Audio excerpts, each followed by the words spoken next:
እንግዲህ በጣም ይቅርታ ውስጥ ያለውን ጥርጣሬ ማስወገድ ስላለብኝ ነው። እንዴት አደርክ አባዬ? እስኪ አረፍ በል አባዬ።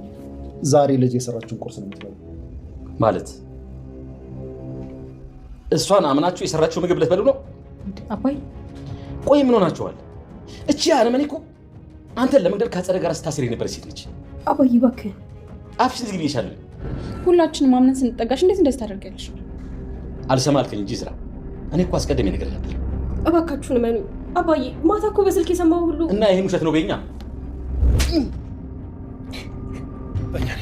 በጣም አመሰግናለሁ። ቦርሳሽን በደንብ ፈትሽ። ምንም ነገር እንዳልተወሰደ እርግጠኛ ነኝ። አይ ሁሉም አለ።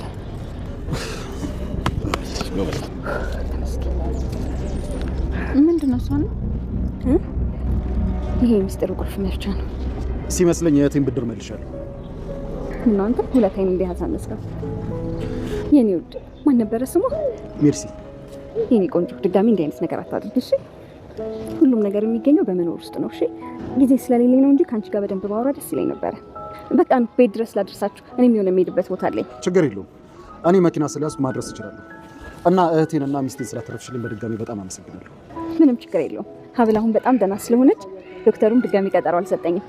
እንግዲህ በድጋሚ እንደምንገናኝ ተስፋ አደርጋለሁ። ሁለታችሁንም ፈጣሪ ማራችሁ። እሺ ሰላም ሁኑ። እሺ ቻው።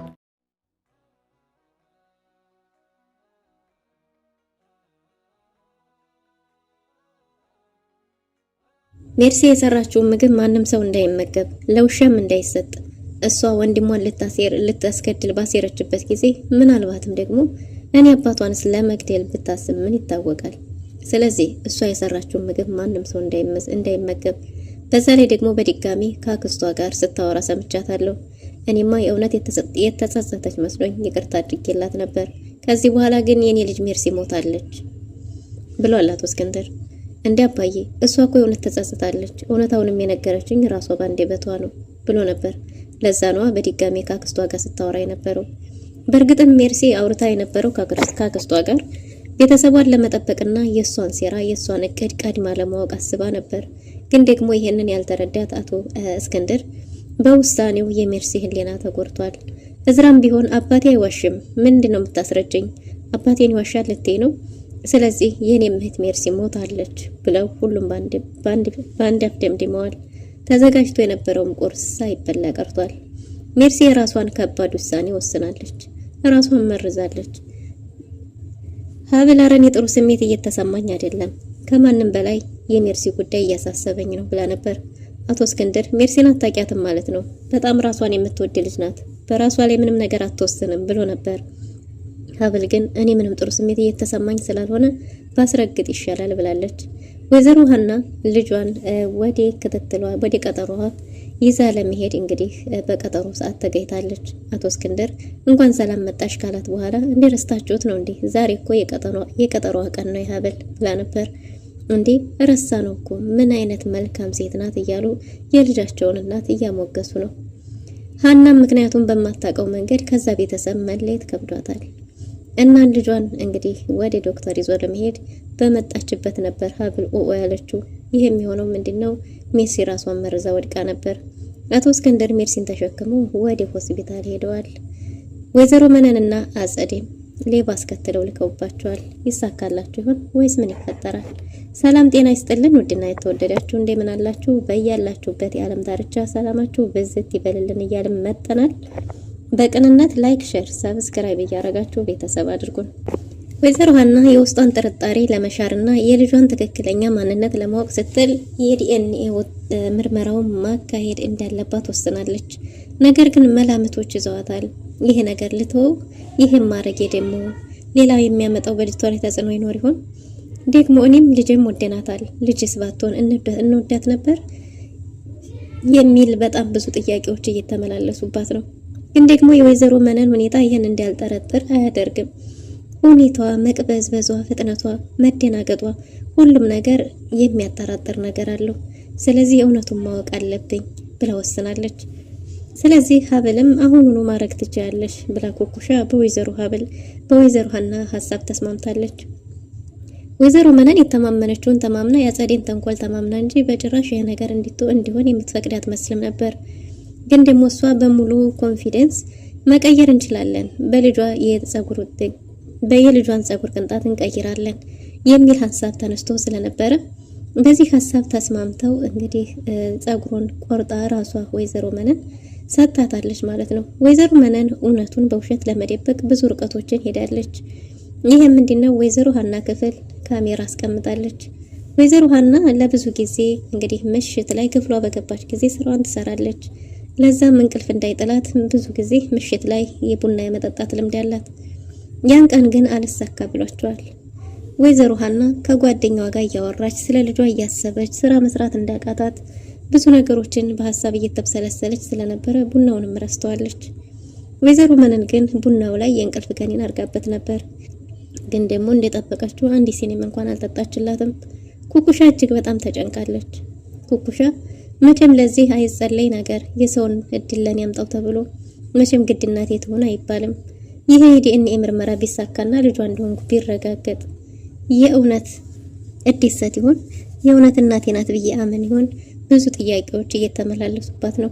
ወይዘሮ መነንም ኩኩሻ ከዚህ ህይወት መውጣት እንደሌለባትና ለሷ ያዘነች እየመሰለች ከስር እውነታውን ሳይሆን ውሸቱ እንደሚያዋጣ ትመክራታለች። ምክንያቱም ኩኩሻ አንዳንድ ጊዜ እውነቱ እዚሁ ላይ ቢበቃ ይሻላል፣ ከዚህ የበለጠ ብዙ ርቀቱን ከሄድኩ በኋላ ደግሞ ለኔ ስብራቱ ከባድ ነው፣ አሁንም ቢሆን መለየት ከብዶኛል፣ ስለዚህ እውነታችን ቢጋለጥ ይሻላል የሚል ሀሳብ ታስብና ደግሞ የልጅቷ የእህትነት ስሜቱ በተለይ የተለየ እንደሆነ ስታስብ በቃ ይቅር እንዴ ኩኩሻ ለራስሽ አግኝተሽ የማታውቂውን የወላጅነት ፍቅር የእናትነት ፍቅር ማጣት የለብሽም ብላ ራሷን በራሷ እያጽናናች እንግዲህ አሁን ያሉበት ጉዞ ድረስ ብዙ ርቀቶችን ሄደዋል። ወይዘሮ ሀና ይሄንን በማድረጓ ውስጧ ቢያዝንም ግን ደግሞ ይሄን ነገር ለማረጋገጥ ግዴታ ዲኤንኤ ምርመራው መሰራት ስላለበት ወስናለች። ይህም ውሳኔ የመጣው ከወይዘሮ መነን ሁኔታ የተነሳ ነው። እናም እንግዲህ ወይዘሮ መነን እየተቆጣችና እርግጠኛ እሷን እንድትወል ለማስመሰል የተቻላትን ሁሉ አድርጋለች። በእጇ በራሷ መቀስ አምጥታ ሰጥታታለች። ወይዘሮ ሀናንም ይሄን ነገር በማድረግ እጅግ በጣም ይቅርታ፣ ግን ደግሞ እኔ የኖርኩበት ሀገር የነጻነት ሀገር ስለሆነ እውነትን ለማረጋገጥ እስከ የትም ድረስ ርቀት ቢከድ ያን ያህል የሚያስፈራም ነገር የለውም፣ ግን ደግሞ እኔ እርግጠኛ መሆን ስላለብኝ ነው ብላ የጸጉሩን ቅንጣት ከያዘች በኋላ ምሽት ላይ ለመቀየር ስላልተሳካላቸው ተነስታ በጧት ልጇን ወደ ሆስፒታል ለመውሰድ ሀብልን ተነስታ ወደና ሀብል ቤት አምርታለች። እናቷ እስክንድር ቤት በጧቱ ቁርስ ተዘጋጅቷል። ከዛ በፊት ግን ሜርሲ አባቷን ይቅርታ ለመጠየቅ በተደጋጋሚ ብትሞክርም አቶ እስክንድር ከዚህ በፊት የውሸት እንባሽን አምኜሽ ይቅርታ አድርጌልሽ ነበር፣ ግን ደግሞ የኔና ያንቺ አባትና ልጅነት የተቋረጠው እኔና ልጅ ወንድምሽን ለመግደል ባሴርሽበት ጊዜ ነው ብሏት ነበር። ሜርሲ አባቷን ይቅርታ ለማግኘት የማታደርገው ነገር የለም። ለዛም ሲባል የአባቷ የሚወደውን ሻይ አፍልታ ክፍሉ ድረስ ይዛ ብትሄድም እኔንም እንደ ልጄ መርዘሽ ልትገልኝ ፈልገሽ ነው? ምን እንደምታረጊበት አውቃለሁ። ክችን ውስጥ እንዳትገቢ ብዬሻለሁ።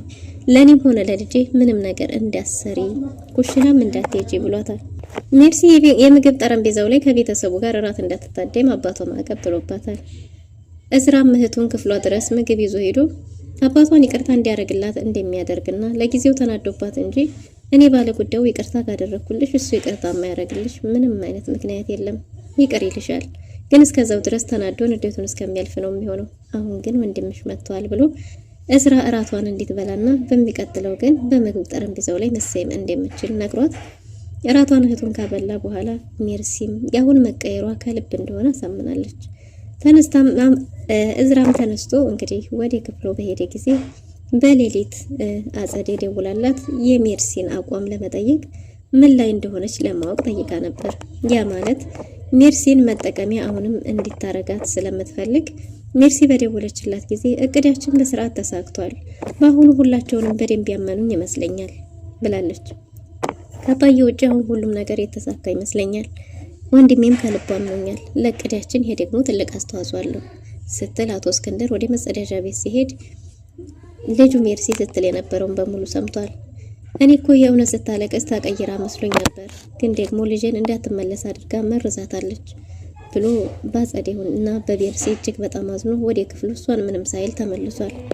ቤርሲ በጧቱ ሀብል ከመነሳቷ በፊት ቀድማ ቁርስ አዘጋጅታ የምግብ ጠረጴዛው ላይ ደርድራ እየተጠባበቀች ነው። ሀብልና እዝራም ወደ ጠረጴዛው በመጡ ጊዜ ቁርስ ተዘጋጅቶ በማግኘታቸው እጅግ በጣም ደስ ብሏቸዋል። ዛሬ በተወዳጇ እህቴ የተሰራውን ቁርስ ልንበላ ነው ብለው በደስታ ፊታቸው ፍክት ብሏል። ሀብልም ብትሆን እኔ የሜርሲ ሙያ ለማየትና እሷ የሰራችውን ለመቅመስ ጓጉቻለሁ እያሉ በጠረጴዛው ላይ ተሰይመው በደስታ ሲጫወቱ፣ ሜርሲ ፊት ላይ ግን ምንም አይነት ፈገግታ አይታይም ነበር። ምክንያቱም አባቷ ይቅር እንደማይላት በተደጋጋሚ ስለነገራት አሁን አባቴ ሲመጣ ምን ይለኛል የሚለው ሀሳብ የገባት ትመስላለች። አቶ እስክንድርም እየመጣ ነው። እነሱ እየተሳቁ እየተጫወቱ ነበር። እዝራ ከፍትፍቱ ፊቱ ከምግቡ በፊት አረፊቱ እያለ ነበር። ያ ማለት ምንድነው? ሜርሲ ፊቷ ላይ መከፋት ይታይ ስለነበረ ፈገግ እንድትል የፈለገ ይመስላል። እናም ሜርሲ ይህን ጥያቄ በተጠየቀች ጊዜ ሜርሲ እንግዲህ ምን ማለት ነው ብላ ነበር። ሀብል ቀጠል አድርጋ ለባሉ አይ ፈገግ በይ ማለቱ ነው፣ ፈገግ በይለት ብላት ነበር። ሜርሲም እንዲሁ ፈገግ እያለች ሳለ ድንገት አቶ እስክንድር መጥተዋል። አባዬ ዛሬ በተወዳጇ ልጅህ በተወዳጇ እህቴ የተሰራውን ምግብ ነው የምንበላው። የዛሬው ቁርስ የተለየ ነው ብሏል። ምን ብሏል አቶ እስክንድር? አው በተወዳጇ ልጅህ የተሰራ ቁርስ ነው፣ ቁጭ በል እንብላ በተባለ ጊዜ ክችን ውስጥ እንዳትገቢ ብዬሽ አልነበረም? ይሄ ምግብ ለውሻም እንዳሰጡ አውጡና ዲፉ። ምን አደርጋበት እንደሆነ ምን እናውቃለን? መርዘሽ እኔንም ወንድምሽ ሁላችን እንድታጠፊን ነው። ማንም ሰው ከዚህ ምግብ እንዳይበላ አንሱና ዲፉ። ክችን ውስጥ እንዳትገቢ፣ ለኔም ሆነ ለልጄ ምንም አይነት ነገር እንዳሰጭኝ ብዬሽ አልነበረም ብሎ አቶ እስክንድር በተቆጣ ጊዜ እዝራ እንዴ አባዬ ምን እያልክ ነው? አሁን እኮ ሜርሲ ተቀይራለች ብሎ ነበር። እኔም እውነት መስሎኝ ነበር። በተደጋጋሚ የምታነቢው ያዞን ባሽ እኔን ልቤን የሚያራራው መስሎሽ ነው? በጭራሽ ይቅር አልልሽም። በጭራሽ ይቅርታ አላደርግልሽም። እኔን ይሄ ያዞን ባሽ እንደማያሳምነኝ በተደጋጋሚ ነግሬሽ ነበር። እኔማ እውነት መስሎኝ ለማዘን እየሞከርኩ ነበር፣ ግን ደግሞ በድጋሚ ከአጸዴ ጋር እኛን ለማጥፋት ታሴር ያለሽ አይደል ብሏታል። እንዴ አባዬ ምን ማለት ነው? ሁሉንም ምስጢር እሷ አይደለች እንደ ነገረችን? አሁን እኮ በጣም ተቀይራለች አባዬ ይቅርታ አድርግላት ብሎ ነበር። ኧረ እባክህ ለዛ ነዋ ትናንት ማታ ካክስቷ ጋር ይህን ቤተሰብ በድጋሚ ስለማጥፋትና እንዴት እንዳሳመነችን ስታወራ የነበረው ብሎ ስትል የነበረውን በሙሉ አቶ እስክንድር ለእዝራ ነግሮታል። ምን አባዬ ብሎ እስክንድር እዝራም ደንግጧል። ሀብልም ምን በድጋሚ ይሄማ ሊሆን አይችልም ብለው ነበር። እኔም ባይሆን ደስ ይለኝ ነበር አባዬ እንደሱ አይደለም ለማለት እየሞከረች ነበር። ግን ደግሞ እዝራ በድግ ብሎ እንዴ አባዬን ይዋሻል እያልሽ ነው ብሏት ነበር። እንደሱ ማለት አይደለም፣ እንደዛ እኮ ያደረኩት ቤተሰቤን ለመጠበቅ ነው ብላ ለመናገርም መድፈር አልቻለችም። ብቻ ግን እሷ እየተንቀጠቀጠች ሳለ ድንገት አቶ እስክንድር ብድግ ብሎ ለኔ ሜርሲ የምትባል ልጅ የለችኝም፣ ሜርሲ ለኔ ሞታለች ብሎ ምግቡን ለምንም እንዲያሰጡ ለውሻም እንዲያሰጡ አውጥታችሁ ዲፉ ብሎ ተነስቶ እልፍ አልፎ ቁጭ ብሏል። እስራም እኮ በድጋሚ እኔ እኮ አመኝሽ ነበር፣ ይቅርታ አድርጌልሽ ነበር፣ እንዴት በድጋሚ እንደዚህ ታረጊያለሽ ብሎ ሁላቸውም ተደናግጠዋል። ሜርሲ ወንድሜ ላስረዳህ፣ እንደሱ አይደለም እባክህ ላስረዳህ እያለች እየለመነችው ሳለ እዝራም ለኔ ሜርሲ የምትባል እህት የለችኝም፣ እህቴ ሞታለች ብሎ እሱም ተነስቶ ጥሎ ሄዷል። ሀብልም እንደምንም ወደ አቶ እስክንድር ተቀብላ እንደ አባዬ መጀመሪያ እሷን መረዳት አለብን፣ እኔ የሜርሲ ጉዳይ እያሳሰበኝ ነው ብላ ነበር። እዝራ ተናዶ ወጥቶ ሄዷል። እዝራ ወዴት እንደሄደ በጠየቀች ጊዜ ሀብል ከሆስፒታል ተደውሎለት ነው ወደ ሆስፒታል ነው የሄደው። ደግሞ ስለ ሜርሲ ምንም አትጨነቂ፣ ሜርሲን አላወቅሻትም ማለት ነው። ሜርሲ እጅግ በጣም ራስ ወዳድ ናት፣ በራሷ ላይ ምንም አይነት ነገር አታደርግም ብሎ ነበር። እንዴ አባዬ እኔ ምንም ጥሩ ስሜት እየተሰማኝ አይደለም፣ የሷ ጉዳይ በጣም አሳስቦኛል። ለማንኛውም ጥሩ ስሜት እየተሰማኝ ስላልሆነ ልሄድና ምን እየተፈጠረ እንደሆነ ቸክ ላድርግ አባዬ ብለው ነበር። አትልፊ ልጅ እያመመሽ፣ እሷ ምንም አታደርግም ራስ ወዳድ ናት ብሏት ነበር። ግን ደግሞ ሀብል ውስጧ ያላት ነገር ልክ ነበር። ሜርሲ ሁላቸውም ውሻ ሲሏት አለመታመኗ ይሄ ሁሉ ስራ ያክስቷ እንደሆነ ስለገባት ተነስታ ሄዳ በራሷ ላይ እርምጃ ወስዳለች። ሞታለች ካሉ አይቀር ሞቸላቸው ህልማቸውን እውነት ላድርግ በሚል እንግዲህ ሄዳ መርዟን ጠጥታለች። ሀብል የደረሰችው ሜርሲ በወደቀችበት ጊዜ ነበር። ሜርሲ ራሷን ዘታ ስትወድቅ ሀብል ኡኡ ብላ ስትጮህ ነበር። ወይዘሮ ሀናም ወደዛ ቤት አምርታለች። ወይዘሮ ሀና ወደዛ ቤት ስትገባ አቶ እስክንድር እንዴ እንኳን ደህና መጣሽ እንዴ ቀጠሮ ደረሰ እንዴ ብሏት ነበር። ረስታችሁ ነው እንዴ? ቀጠሮ እኮ ዛሬ ነው። የታለች አብል እንሂድ እያለች ነበር። ይህንን ብላ ሳጨርስ እባክሽ አረፍ በይ፣ አንቺ እኮ እንደዚህ መጨነቅ አልነበረብሽም፣ እኛ ልንወስዳት እንችል ነበር እያለ ሳለ አቶ እስክንድር ድንገት ሀብል ኡኡ ብላለች። ምን ተፈጠረ ብለው ተሯሩጠው በሄዱ ጊዜ ሜርሲ ራሷን ስታወርቃ ነበር። ሜርሲ ራሷን ስታ በወደቀችበት አቶ እስክንድር ልጁን ተሸክሞ ወይዘሮ ሀና ቶሎ ብለው ወደ ሆስፒታል ሄደዋል። አጸዴና ወይዘሮ መነን ተገናኝተዋል። አጸዴ በድንጋጤ ቶሎ ብላ ተቻኩላ ደውላለች። ማኢ ለእህቷ ኩኩሻ ሁሉንም ነገር ነግራታለች።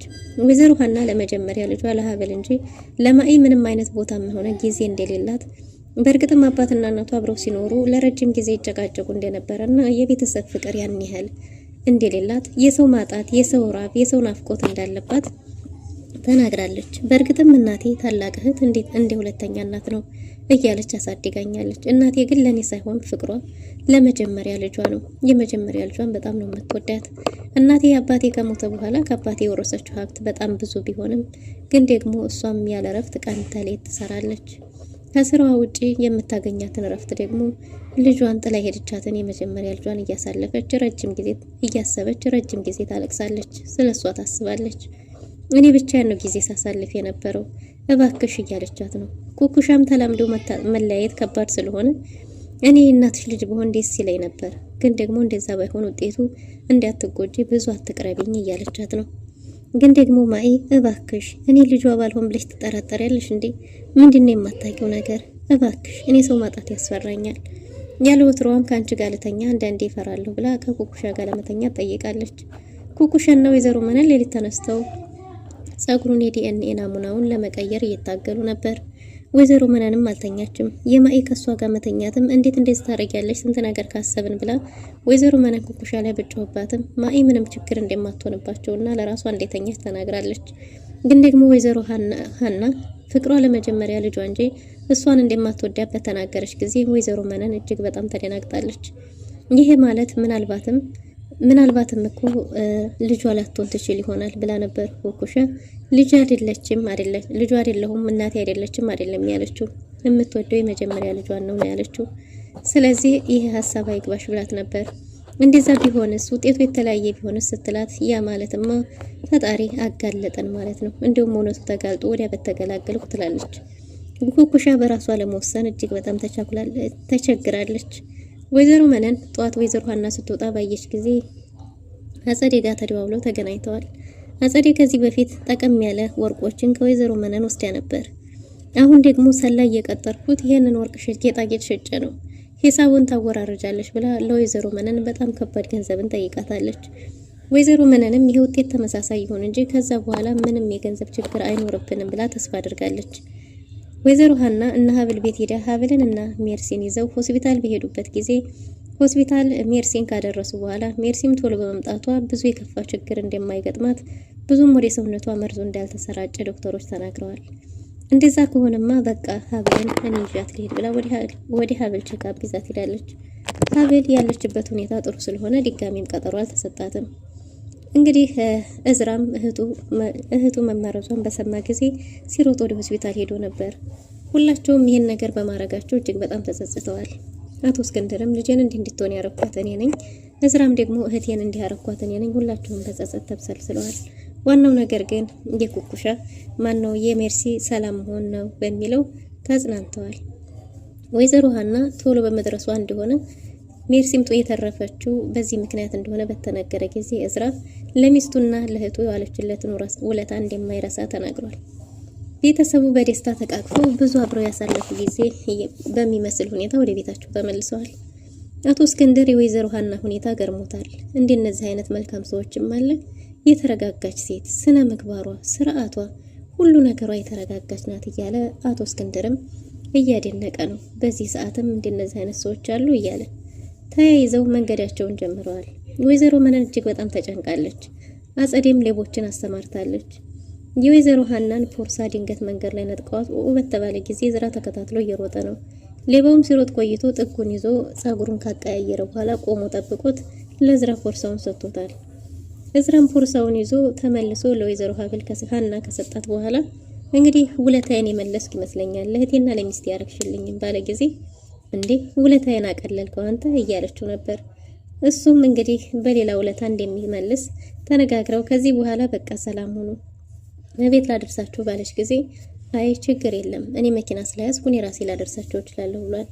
እንደዛ ከሆነ የሚሄድበት አስቸኳይ ጉዳይ ስላለኝ እኔ ወደዛ ላምራ፣ እናንተም ሰላም ሆኑ። ከዚህ በኋላ የምንገናኝ አይመስለኝም፣ ዶክተሩ ቀጠሮ አልሰጠኝም እና ሰላም ሆኑ ብላ ተሰናብታቸው ተመልሳለች። የወይዘሮ ሀና ጉዳይ ሀብል ልብ ውስጥ ገና ድሮ እሷ ከመምጣቷ በፊት በህልሟ ከምታያት ሴት ጋር ስለተመሳሰለባት ብቻ ግን አንድ ላይ ሲታዩም ጥምረታቸው ደስ ሲል ነበር። እንግዲህ በድጋሚ እንደምንገናኝ ተስፋ እናደርጋለን በሚል በተስፋ ተለያይተዋል። ወይዘሮ ሀና የዲኤንኤ ናሙናውን ለመላክ ወደ ኋላ ተመልሳለች። እነሱም ተያይዘው ወደ ቤታቸው ሄደዋል። አጸዴ ይሄ በመሳካቱ እጅግ በጣም ደስ ብሏታል። ወይዘሮ መነንን ያሁኑ ከባድ ነው፣ በጣም ጠቀም ያለ ገንዘብ ያስፈልገኛል፣ ይሄን ነገር ለማድረግ የሰጠሽኝ ጌጣጌጦች ተቀብዬ ነው ይሄን ያረኩት እያለች ነው። በእርግጥም አጸዴ የሜርሲን ራሷን መጎዳት በሰማች ጊዜ ተደናግጣ ነበር፣ ግን አሁን ሁሉም ሰላም እንደሆነ ሰምታለች። ወይዘሮ ሀናም የዲኤንኤ ናሙናውን ለመላክ ሄዳለች። ይህ ውጤት ተቀያይሮ ኩኩሻ የወይዘሮ ሀና ልጅ ናት የሚል ውጤት ይመጣ ይሆን ወይስ ምን ሊፈጠር ይችላል የሚለውን በቀጣይ ክፍል ይዘን የምንመጣ ይሆናል። ለዛሬ የነበረን ቆይታ ይመስል ነበር። መልካም ጊዜ